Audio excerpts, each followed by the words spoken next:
Rich Rod, man, he is not going to take being soft. It's just not going to happen. We talk about it on this episode of Locked On West Virginia.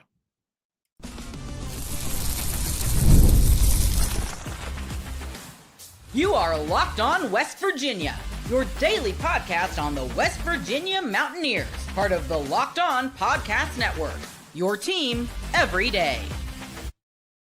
What is up, guys? Welcome back in. My name is Mountaineer Paul. I am your host. This is Locked On West Virginia, guys, and I apologize. I thought I had a video playing there in the beginning. We'll try that again. All right. We'll go back a few seconds here. And that was the reason I got upset at the end, but there's way too many moments of softness. And I think sometimes it's not everybody all the time, and it's not the same guy all the time, but there's it can't ever be allowed. And I just love sometimes that our guys don't even realize that they're being soft. You know what I mean? I don't want to say it's in their DNA. It's just they're So Rich Rod's not going to accept it. It's just that, I mean, you might as well just go ahead and mark it down. Rich Rodriguez is not happy with the product on the field. But I think there's some silver linings to it. We're going to go through it. Welcome to Locked On West Virginia, where Rich Rodriguez's press conference has become almost a daily topic to talk about, which I'm thankful for. But daggone, man, has he been pessimistic about this team, which probably to be expected, you know. Day 6 in first day in full pads ever with 70 new guys. I mean, we'll talk about it, but yeah, I don't think it's doom and gloom, but I don't think it's sunshine and roses either. Rich Rod had a lot to say in this press conference, man. A lot. So we'll go over some of the quotes. Thanks for making Locked On West Virginia your first listen, and for being part of the Locked On Podcast Network, where we talk about your team every single day. Also, going to be brought to you by, who is it going to be brought to you by today? Oh, nobody. We have no title sponsor for this episode, so we can just get rolling straight to it. All right, guys. So Rich Rodriguez obviously talking about the team today. There's too many moments of softness. It's not the same guys all the time, but it's everybody most of the time, the whole nine.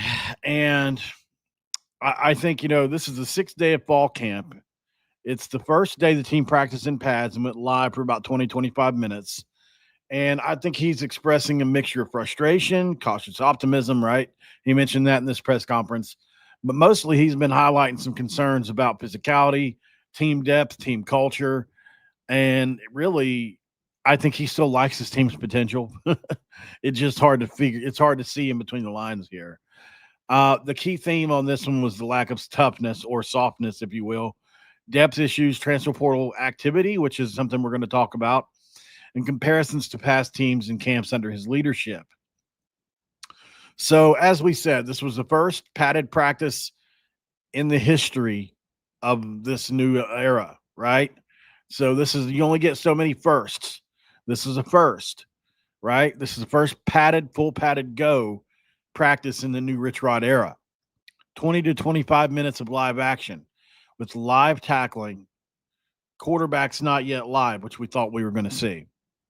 He cut short practice because he got upset and made them run for 10 or 15 minutes instead of finishing as punishment. So, you know, sometimes I think it's just on purpose, but we'll who knows? He's not going to tell us. Why did he get mad? What specific incident sparked the running punishment? And does that signal deeper issues with the team discipline or effort, are questions that I have. Physicality concerns were a major point of emphasis for him in his press conference. He said there were, quote, way too many moments of softness, end quote, in the team's performance, but not for every player all the time, but enough to be a reoccurring issue, right? He also talked about the offensive and defensive line looking like they were tango dancing instead of colliding with intensity expected from him. He also emphasized that the players sometimes don't realize they're being soft, and even suggesting that their version of going hard doesn't meet his standards, and even for a moment almost questioned it being a part of their DNA. Then he kind of walked that back a little bit. So is this a mindset issue? Is it a lack of experience? Is it a failure to grasp his expectations? And how concerning is it that the players don't recognize their physicality? So what questions do we have so far? Why did he get mad? What specific incident sparked the running punishment? How deep does this go within the team as far as discipline or effort? Is this issue a lack of experience, failure to grasp his expectations? How concerning is it? All these questions we want to know, right? And then the expectations for toughness. He talked about that, right? He said he hopes the team develops their desired physicality damn quick, with improvements expected by Thursday practice, and there is expectations. And you know what we say in recovery, right? Expectations lead to resentments. So if you're not going to perform like he says to perform, resentments will come as a result. So he also stressed the need for collisions or sounds of collisions and proper tackling technique, right? So that must have been something that wasn't happening as much. So, question for that topic is, can the team flip by Saturday's scrimmage or Thursday's padded practice, or is this a deeper cultural issue we need to fix? I don't know. I think there is some question to that. I think maybe they're starting to get some answers back on some of these players, for better for worse. I'm definitely not saying that it can't be fixed or that there are deep issues. I don't feel that way yet. I do believe that this is to be expected early, but let's continue. Talked about the depth issues and the lack of confidence. This is the part that concerns me the most, probably, because he kind of bluntly stated, I don't feel good about any of the depth. He said this. I don't feel better about anything. He also acknowledged there's still time to improve before the season, but his current assessment is kind of grim, right? And how alarming is it that he feels this way about all positions, including the O-line? Only thing that he don't feel bad about is quarterback. It's the only thing he feels great about is quarterback. And, that makes me wonder too, like, quarterback is such a confidence position. I just wonder if maybe he doesn't criticize quarterbacks too much. I don't know. I haven't been around long enough. I haven't been around him long enough in this setting through press conferences to know. When he was here the first time, press conferences weren't as big as they are now, right? Where you watch every one. You just read in the newspaper, and that was it, right? You kind of just read. You might say, "Oh yeah, I wonder how the team's doing," and you look in it every other day. But not like now, where my job is to not only watch watch the news conference myself, but then search through every other newspaper and see what their opinions are. Because obviously I can be inspired by other people, right? I'm never shied away from that. I definitely think other people do good work. And then I said, oh, I didn't think of it from that angle. And then you just pick and choose and you take your own stuff and you come out here and you do your best, man. That's all you can do. And I think with these situations here with Rich Rod and these press conferences, definitely a grain of salt thing, right? Like, this team isn't horrible. This team isn't great, but it's definitely not over with. We definitely have I think we have a couple problems on the team. I won't put out any names, but I have spoken with a couple guys. There are some guys that aren't giving enough effort, and sometimes it's the same people. They won't tell you that, but I will. So he also, talked about, like I'm talking about, the depth, right? So, how alarming is it that Rich Rod feels this way about all positions, including the O-line? Is this typical early camp pessimism or red flag for the season? And that's what we're going to try to figure out. Compared to this year's camp, he compared this year's camp to the previous ones in 01, 03, 05, 2019, 2024, whatever. And he said, you know what? If I go back and look at my notes, I probably had the similar frustrations at this age and stage. So that kind of gives you a hint, right? You also mentioned his notebook from last August had similar sentiments, suggesting this is probably in a reoccurring phase in his coaching style. But does this comparison reassure fans that the team is in a normal trajectory, or does it highlight a lack of progress from the past seasons as well, right? Because he hasn't always had great teams. So what does that mean? On the teams he was good. I mean, there has to be differences between the teams that are getting it or not, you would think. What about the transfer portal? He talked about it today. They're looking at running backs. They're looking at offensive linemen in the portal. Is it just coach speak? Are they just trying to motivate kids from the press conferences and saying, "Hey, look, I'm looking for more offensive line depth. These guys ain't getting it done. I'm looking for more running backs. These guys ain't getting it done." I mean, is that where we're at right now? I hope not. I hope not. Hopefully, it's just a little coach speak to get these guys to appreciate it. So I do believe Rich Rod uses the press conference to publicly talk to his players, right? Just my opinion, but it could be wrong. So let's answer some of these questions really quick. The lack of toughness issues, you know, I do think are probably par for the course at any Rich Rod. We'll know this time next year. But I would say that this is probably more, especially for the first year, probably more par for the course for a first year team with 70 new players that have been playing 70 new different styles. Well, a couple of these guys played on the same team, so 60 something plus new styles. So I do think that there is going to be, it's not something it's going to take a couple games, in my opinion. This isn't going to be solved in the offseason. We're going to walk into Robert Morris a flawed team, in my opinion. We're going to walk into Ohio University a flawed team. We're probably going to walk into Pitt, still a flawed team. And I don't know if, the more I think about it, the more I think how I've been feeling is probably where we're going to end up, which is like 6-6, right? I hope I'm wrong on that, but I do think that would be, considering the circumstances, an okay first season. It's not what everybody wants, but hopefully a lot of those wins come on the back end of the schedule. Obviously you don't want to lose down the stretch, but I mean, maybe we can get to 7 or 8 wins. It's just, I have a hard time assessing it. With Neil Brown, I was always fooled into thinking we were a lot better than we were. And now with Rich Rod, maybe I'm being fooled into thinking we're worse than we are. It's going to take a while for me to get a read on it. But by last year and the year before, I still hadn't figured out Neil Brown, and because his stuff made you feel like we were going to be good. And the only time we ever were was in 2023, and we were picked last that year, so nobody expected. So I don't know, man. It's definitely tough to figure out, But so let's get to so why did he get mad? I asked.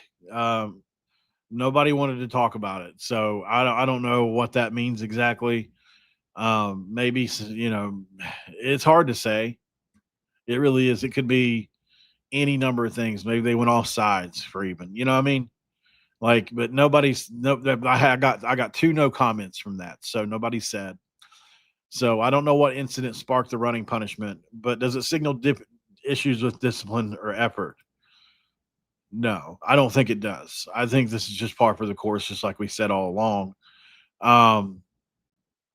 But I do think that there are certain guys on the team that are okay. So I guess I'll just let's go to break, and I'll give you guys another example of my life. We'll give you another life lesson here, based off my Marine Corps time, and I think it's a pretty good comparison. We'll be right back. And this episode of Locked On West Virginia going to be brought to you by Monarch Money, guys. And when we talk about Monarch Money, have you ever managed your money and wished it felt easier? Well, with Monarch Money, you can. Whether you're growing your savings or planning a big purchase, Monarch Money puts you in the driver's seat. It's like having your own personal CFO, giving you full visibility and control over your finances. Monarch Money is more than just a budgeting app, of course. It's a complete financial command center where you can track all your accounts, investments, and spending in one easy, convenient place. So in addition to managing your money, you're also building your wealth. I got to be honest, guys. I love everything about this app. As you know, it's helped me stop with the DoorDash, and I have stopped it too. I've only done 1 order all month. Pretty good. Take control of your finances today with Monarch Money. Use code LOCKEDONCollege at monarchmoney.com for 50% off your first year. That's monarchmoney.com, code LOCKEDONCollege for half off your very first year. It's segment 2. Let's crack a do and do a little story time, shall we? back in my day. So obviously, whenever I was young, I was in the Marine Corps, and from 03 to 07, and you know, I went in pretty good shape. I had to go to what's called PCP because I was a little overweight. So I actually stayed in boot camp for an extra month, even though I could do all the running, all the push-ups. What I couldn't do was the pull-ups. I just hadn't prepared for that.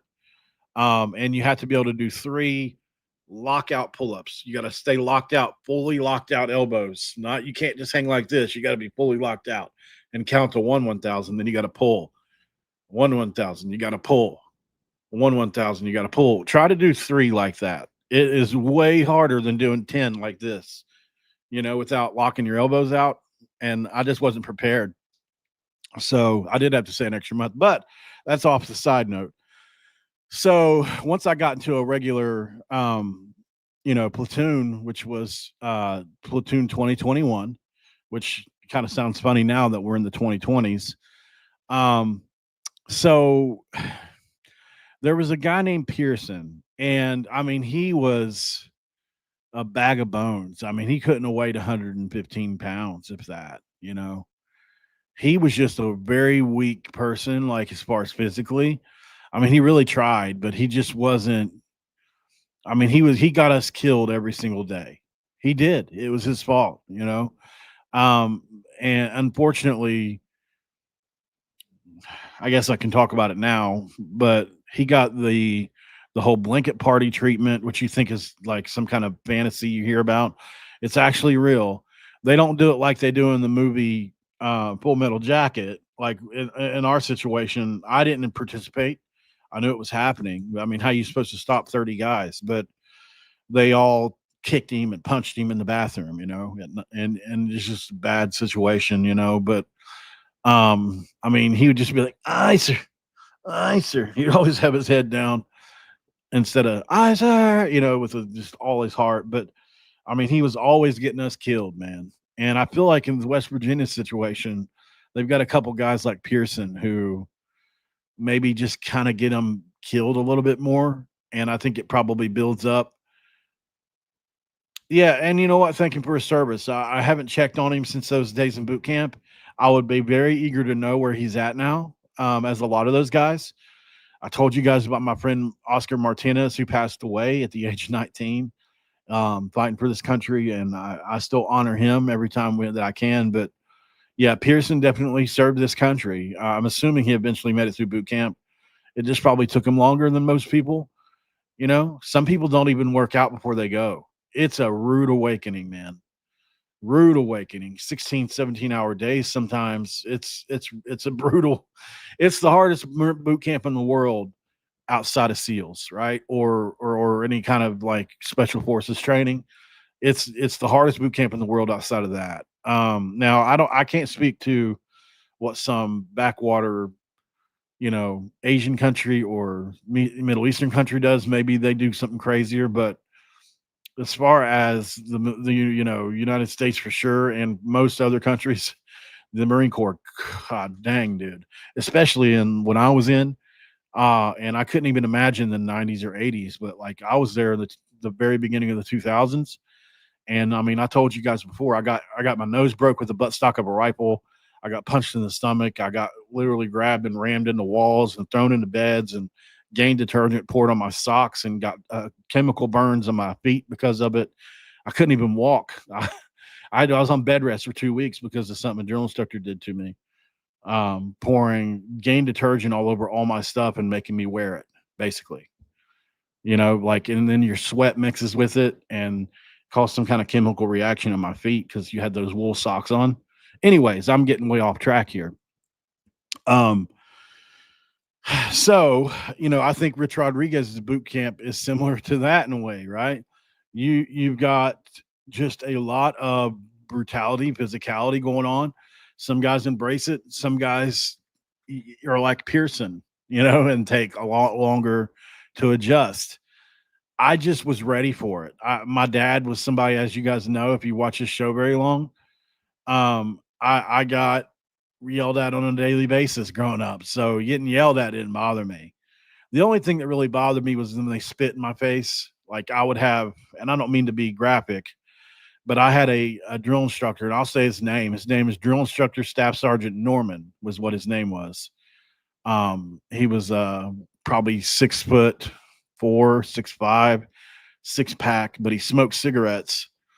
And whenever you didn't do something that he wanted you to do, or if you didn't sound off loud enough, because boot camp's all about screaming your lungs out.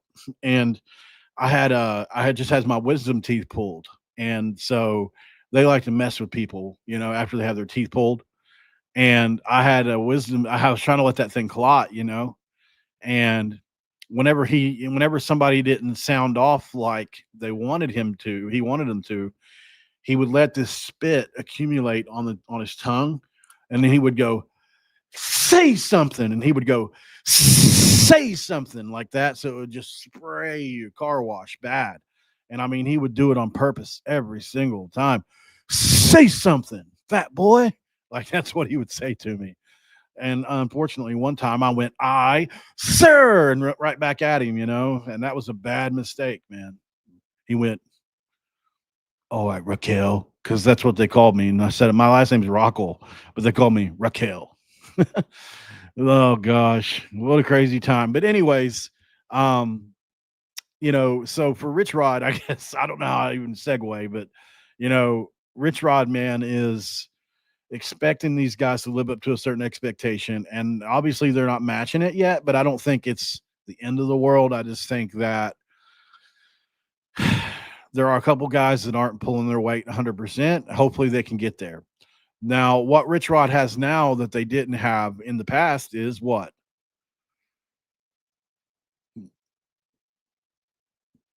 The portal, right? They got the portal.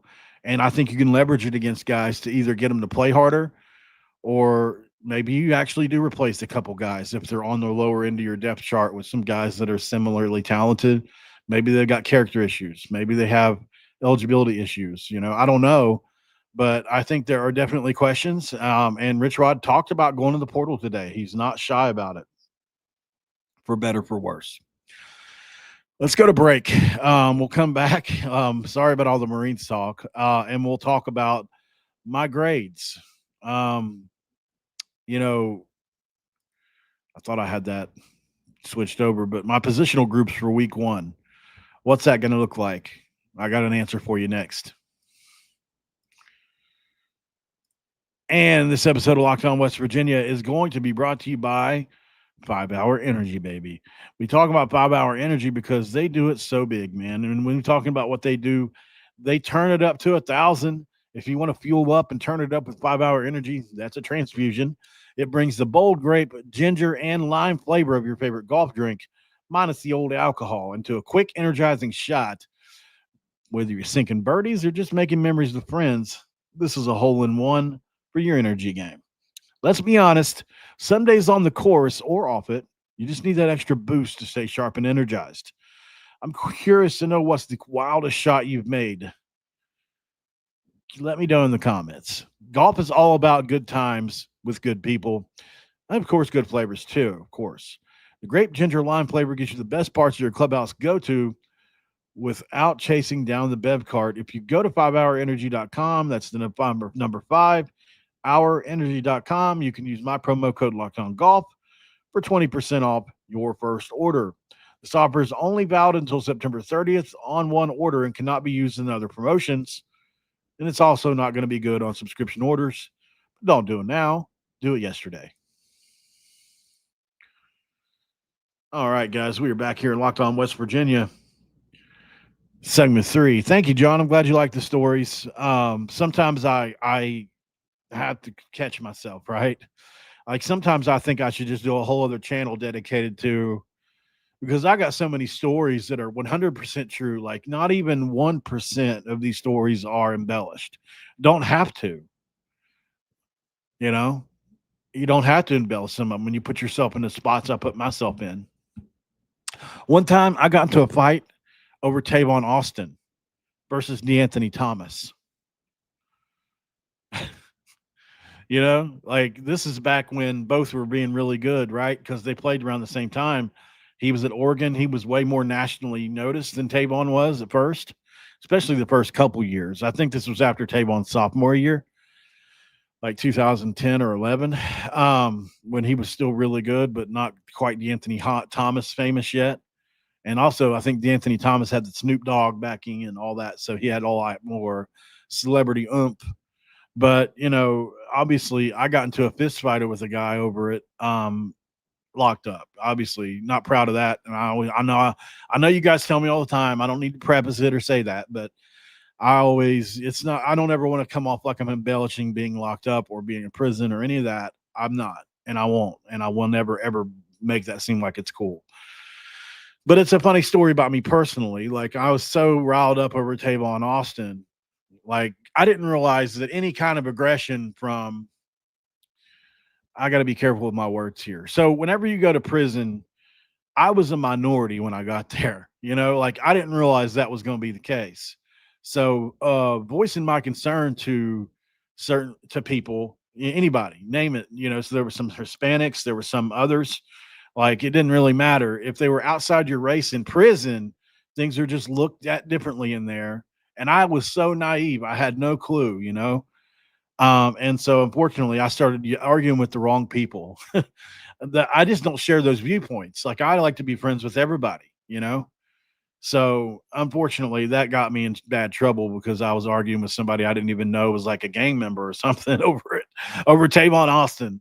We're sitting there watching the highlights and they're showing D'Anthony Thomas, and I'm sitting there thinking they should be. I remember it like it was yesterday.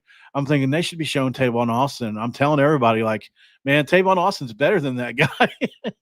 and everybody's like, nobody cares about West Virginia. Like we're in Ohio right now. What are you talking about?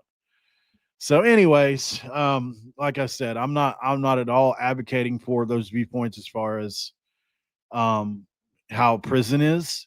But prison is a very racist place, unfortunately, from all sides. Everybody kind of sticks to their own. But you know, I went in there naive, right? Even though I'm from West Virginia, I grew up half my life in the Huntington area. So it's a mixed area. You got everything there. So I just didn't believe in it, you know, and I went up there and yeah, man, did I get shown? I got shown for sure. But anyways, we're back off track, aren't we? Um, I wanted to grade my positional groups for the week 4. So you know, I thought about this a lot and I had to ask a few questions, obviously. So let me pull up the roster. It'll just help me as I scroll through some names because okay. Because I'm not going to put actual names on this. I'm just going to go as a group. There are certain guys that are contributing to this, but it's for all different reasons, right? So let's go position. And we'll just go by the roster. So this is just based on the conversations I've had. I've heard the Bandits have had a really good week overall. Pass rush looks like it's going to be there, even without Jamori, even though they brought in a guy. There's some capability there, from what I understand. Obviously, I'm not there watching it. I'm not seeing it in live person. But from when I gather, there is some potential there from guys like Marshawn Oxley, Keenan Eck, Curtis Jones Jr., and even Braden Siders. So I think that's a room that's performed.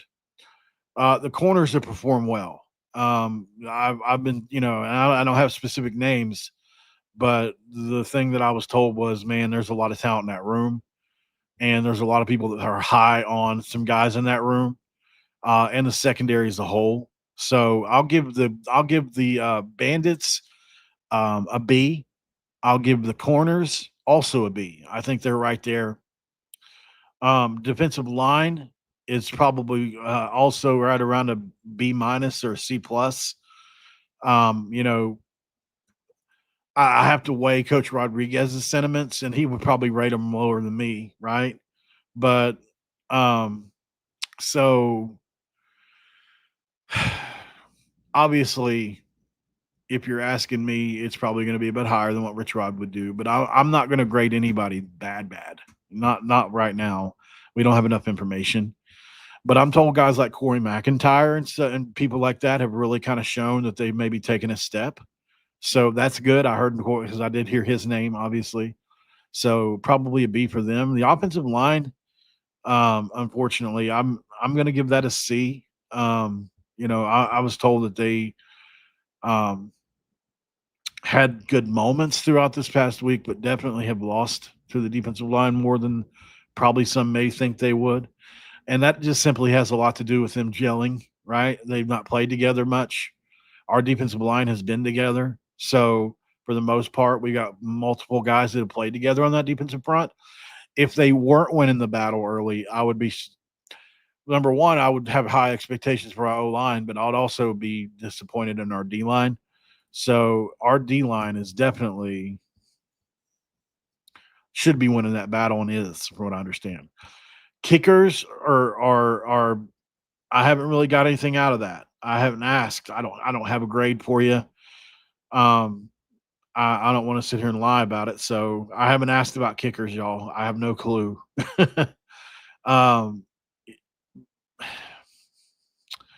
I don't want to. I don't want to even try to guess. I would probably be just. They could be doing excellent. Who knows? Linebackers are an interesting group. I didn't get much of an answer on them, so I'll go off of what Coach Alley said. And he said they've been average, right? We heard him himself. He said that they've been average. So that's probably right around a B as well. I would say probably linebackers and especially Chase Wilson. I bet is probably killing it. I would love I would love to know how Ben Bogle is doing. As you guys know, he's like one of my number one picks. So I'm really counting on him. I would also love to check on Cam Torber and see how the big freshman's doing. Man, he's amazing. Nichols, I'm told, have played really well. William Davis, Fred Perry, Zay Jennings are all good players. Keep your eye on that room. I've been told two different people said, man, those dudes have showed out at times this week. And I don't know, I didn't ask specific names. So I asked just about position groups, position rooms. But, I'm just keep your eye on those rooms, man, especially the nickel rooms. So I'm told they play pretty well this week. So that's going to be interesting. Told you about the offensive line. I actually went out of order a little bit. At quarterbacks, I couldn't get an answer about. Nobody wants to talk about it. It's like when I asked the one guy, I was like, well, what about quarterbacks? He's like, man, I just stay focused on who I go against and who's in my room with me. That's really all I'm focused on. And maybe that's how it should be. But like that's the same answer I got in two different people. Nobody wants to comment on it. Like, and I'm not sure if it's this they don't want to give me a headline or something like that, or maybe they don't want to say the wrong thing. I don't have a clue, but I'll just leave it to Rich Rod. Has not complained a single bit about the quarterbacks. As a matter of fact, he continuously praises the hell out of them. So I would be shocked if they're anything probably but an A right now. Honestly, that's a great thing for us. I think we're going to be much better at quarterback than we thought. Scotty Fox Jr. continues to be named, by the way, and I was way on that way early. Running backs have been the most disappointing group of the entire week of practice for different reasons. I mean, obviously, Rich Rod himself said that they tapped out. That's a big knock. Obviously, we've got guys that have been nicked up as well. Two of our most explosive players. So you're really judging this between just a couple guys. I'm told Cannon Katzer really, really showed what he could do this week. And we're not shocked to hear that. If you watch this show, you shouldn't be shocked to hear about Cannon Katzer. Because he's one of those guys that probably, if you gave him the rock enough, would end up being one of the best backs in the conference, because I just think he's a one cut kind of runner, and he's a very determined runner. He's exactly what would succeed in Rich Rod's offense. If you give that guy the rock enough, I really think he would produce.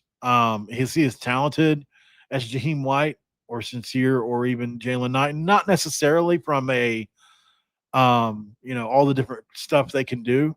But man, he can catch it out of the backfield and he can run fast enough. I would say he's probably in that 4.5 range. I kind of think, did we see it? Is it on here? Actually, it might be on here. I didn't even check. Let's see. Is his name on this list of running backs? Yeah, it is. Yeah, he is a 4.5. Okay, so that's fast. That's fast enough to go. If you run 4.5 40, you can go 50, you can go 60, even 70 yards. Especially if you're football fast, which he is. But yeah, I'm so glad we have this list. I think it gives us a lot to look at. Old Jaheim, buddy, that's pretty crazy. He's down to 4.48. That is impressive, man. And obviously, we wanted to see Sincere at 4.3. So Dior Hubbard's at 4.6. I think that's plenty good enough. I mean, he's definitely not the kind of guy that's going to burn away from people. I mean, we've really only got 2 guys in the room, 4 guys in the room, really, that I would expect to. I don't know, man. They're all fast enough, really. I mean, 4.6 and below is fast enough to dip big chunks of yards, right? Anywhere from 30 to 60, 70 yards, I would say, without getting caught by a really fast guy. Sometimes 40 times it don't tell the whole story, like I said. Some guys will keep up a really fast pace for a really long time because they're long distance sprinters or whatever. Like Usain Bolt can run for 200 meters, right? At a probably 4.4 level, 40 or more, whatever it is that he runs. I mean, I'm not saying he probably runs faster than 4.4, but I think somebody timed him one time and said he would run 4.2 something, but I don't know if that's true or not because of how slow he starts out. But then again, he's actually faster than most guys that in the Olympics, he started out slow. I don't know what that equates to. Yeah, so obviously the running backs have been a little disappointing. Now, I don't know how Jaheim did personally. I didn't find that out. I don't know how Dior did personally. I didn't find that out either. The only one I heard about was Cannon, so probably because he's one of the only ones I'm interested in. But not that he's the only one I'm interested in. I just have a special interest in him because I had him on the show.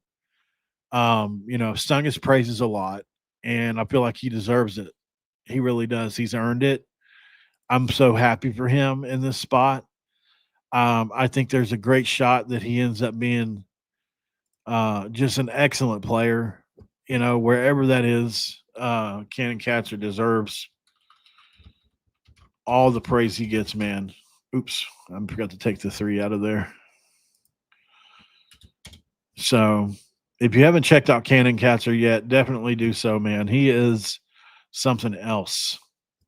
This kid right here may not look like it, but he is a stud. I mean, look at those legs, dude. They look like they're chiseled out of marble. I mean, just the leg muscles on that guy. His knees, I bet his knees are in really great shape because of all that support. But yeah, man. So we can't wait to see what he does with his talents in Morgantown. And just for some of you guys that may have forgotten, this Rock defense trying to come up with a stop here after the interception. Katzer blows through a hole. Katzer into the secondary. Katzer stays on his feet to the 10, to the 5. Touchdown, 69. This Rock defense trying to come up. I love this run from him. I'm glad he's got it on here as a highlight because he makes it look easy, right? But you can see like there's 2 or 3 little tiny little cuts that he makes to weave his way through the traffic here. Trying to come up with a stop here after the boom, right here he makes a cut, right? He's getting through this hole, but he's dodging this guy, and there's 3 or 4 guys here, right? There's a guy, he dodges that guy. Look at this little hole open. I mean, when you look at how quickly or how fast your eyes have got to be. So as he's approaching this hole, it looks like he's going to have to head this direction. This offensive lineman instinctually, probably through training, peels off and gets this backer here. He sees that last minute and cuts right there, right through that hole where his blocking is. Straight up training, man. And then this guy absolutely pancakes that dude, which makes it a lot easier on him. And then he turns on the jets, right? And this is where he excels. Like, That's 4.5 speed right there, you know?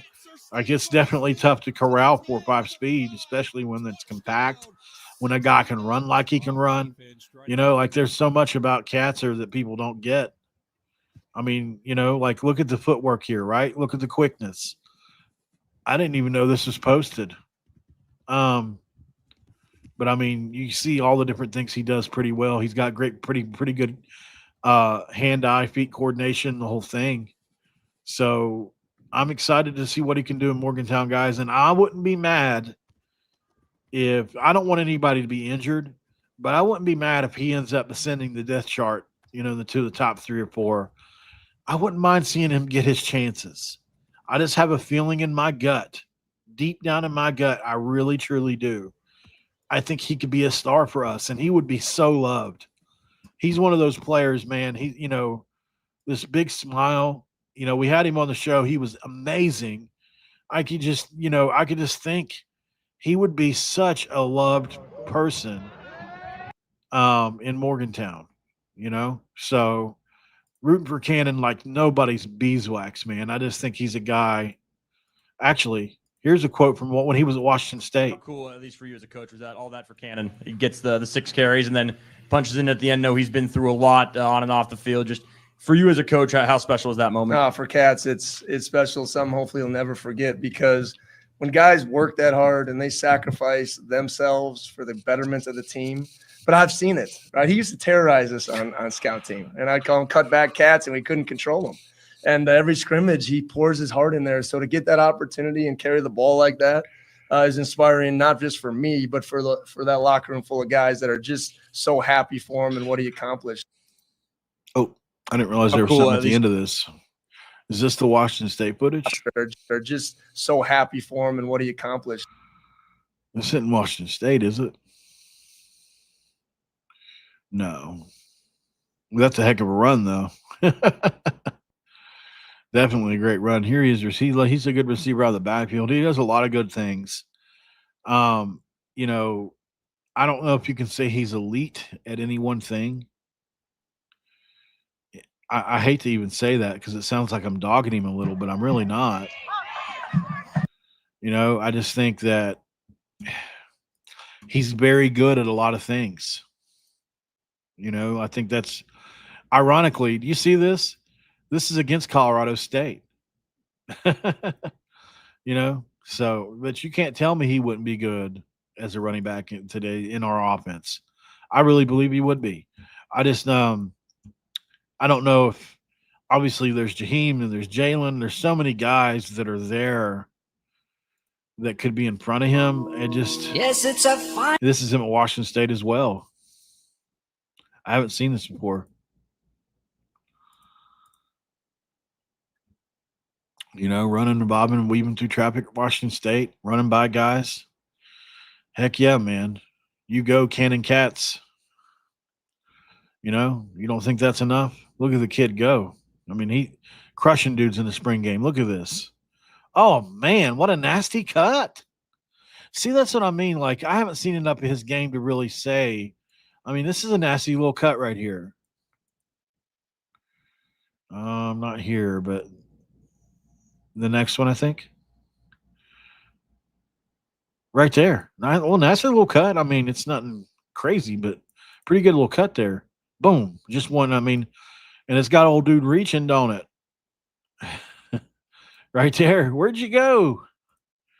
You know, so he's so low center of gravity. Like I've told people, he reminds me so much of Deuce Vaughn. That's what he reminds me of. He's Deuce Vaughn in the sense that he's low to the ground. He's short. He's compact. He's got good speed. You know, if he learns the position, if he learns this offense, he could be an absolute terror in it. I believe that with my whole heart. I just hope he gets the shot. I really do. If you're asking me who I want to get the job, it's him and Sincere. I can't help it. You know, like I want them to be our future so bad. Yes, I've had them both on my show. Maybe that plays a part.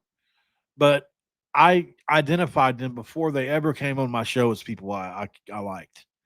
So Cannon Katzer, man. And he's, as you can see here, he's already done it at this level. It's not like he hasn't proven he can. He already has. Let's see if he can do it, man. I have big faith in Cannon Katzer. Hopefully you do too. Not just him, other guys. Would love to see Sincere Bowers highlights and all. God, would love to see it. Obviously, Jaheim White's our number one player. Not saying he's not saying he doesn't deserve it either. I'm talking about going forward, though, right? Jaheim may not be here after this year, one way or the other. If he has a big year, he's probably gone to the league. Or, I mean, I'm surprised we were able to keep him in the portal this year, but we got so many running backs now. Is it, when you got a guy like Sincere Bowers waiting in the wings, or if you got a guy like Jalen Knighton who may be here for another year, or Ty Edwards, if maybe he gets an injunction, or maybe he's not, and they take like 2 years of his JUCO off, and you got him for another year, or you know what I mean? Like, I think you can get running backs in Rich Rod's system. Now, Jaheim White level, I don't know because I think Jaheim White when he's 100% and he's on, yeah, he might be the most talented guy we have, but overall, I think you can get guys too close to his level, maybe even better if you get lucky in some cases, but it's hard to do, right? Because he's like a top 20, top 15 kind of back. So once you get up into that level, the top 15 or 20 backs in the country all look alike. If you go look at Alabama's running back, whoever it is right now, doesn't really matter. Ole Miss's, go look at a couple of the guys in Baylor's running backs, excellent. I mean, God, Washington, oh my God, what a freaking nature he is.